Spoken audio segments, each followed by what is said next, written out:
Good afternoon, everyone, and welcome to Muzzleloading on the Run here in South Central Pennsylvania. And today we're going to do not really an experiment, we're going to do a little test. I was reading on the walking purchase that happened in Pennsylvania in 1737. For those of you who are not familiar with it, I'm not going to go into detailed history, but basically William Penn, the founder of Pennsylvania, made a deal with the Lenape, Delaware Native Americans for a certain amount of land, and that land was never actually measured out. So years later, actually into I think in another century, in the 1700s, in 1737, William Penn's two sons, Thomas and John, were in some desperate need of money. So they decided to cash in by selling the land, but they wanted to get the amount of land that it was. So they came up with this idea of the walking purchase, which was in agreement with the Lenape, Delaware at the time. It was going to be the land that a man could walk in one day's time. So the Lenape didn't think this was such a bad idea, because they knew a man would take breaks, he would hunt, and he would walk. But in Thomas and John's mind, they had a different idea. They went out and got some of the best, three of the best runners that they knew to cover this ground, picked for their running ability and their stamina. And their names were Solomon Jennings, James Yates, and Edward Marshall. So suffice it to say, they went out and they did this walk, which was a full out run. Jennings quit. He didn't make it very far at all. Yates made it pretty far, but he ended up slipping or something into the river, and I don't think they're really clear on that. Hurt his leg and was literally running himself to exhaustion. He couldn't even see for a while because he ran himself blind. Edward even had to rescue him out of the river because he was laying face down in it, so he actually stopped for a little bit.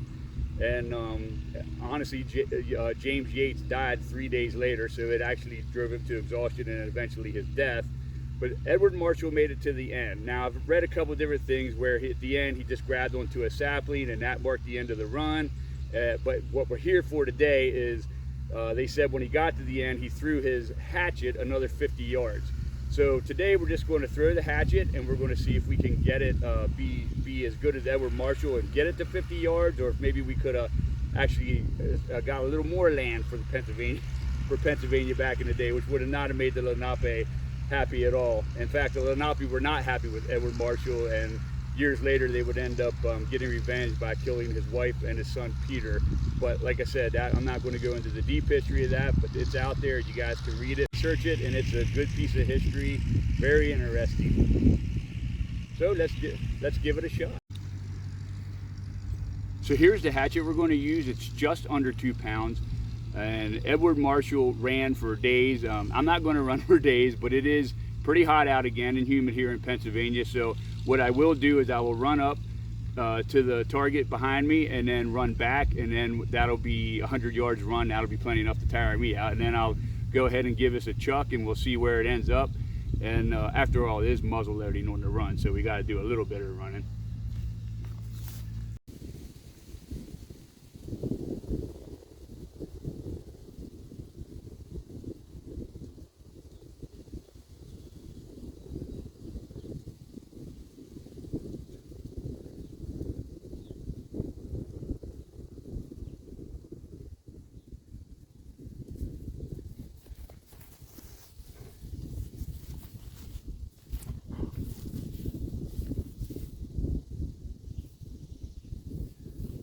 Looks more like 35.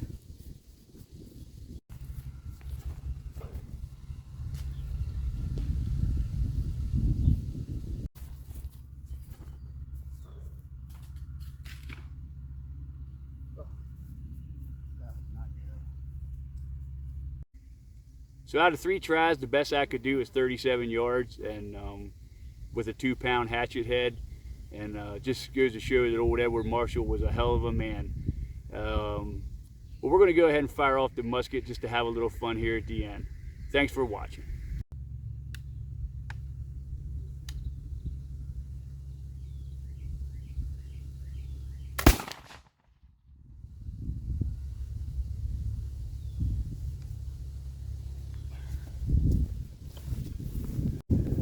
see if we even hit old Trader John and Thomas at 50 yards with the 62 smoothbore Lancaster County Stout stock. I do confess I have a backside on it because I'm getting older and I need to be able to see.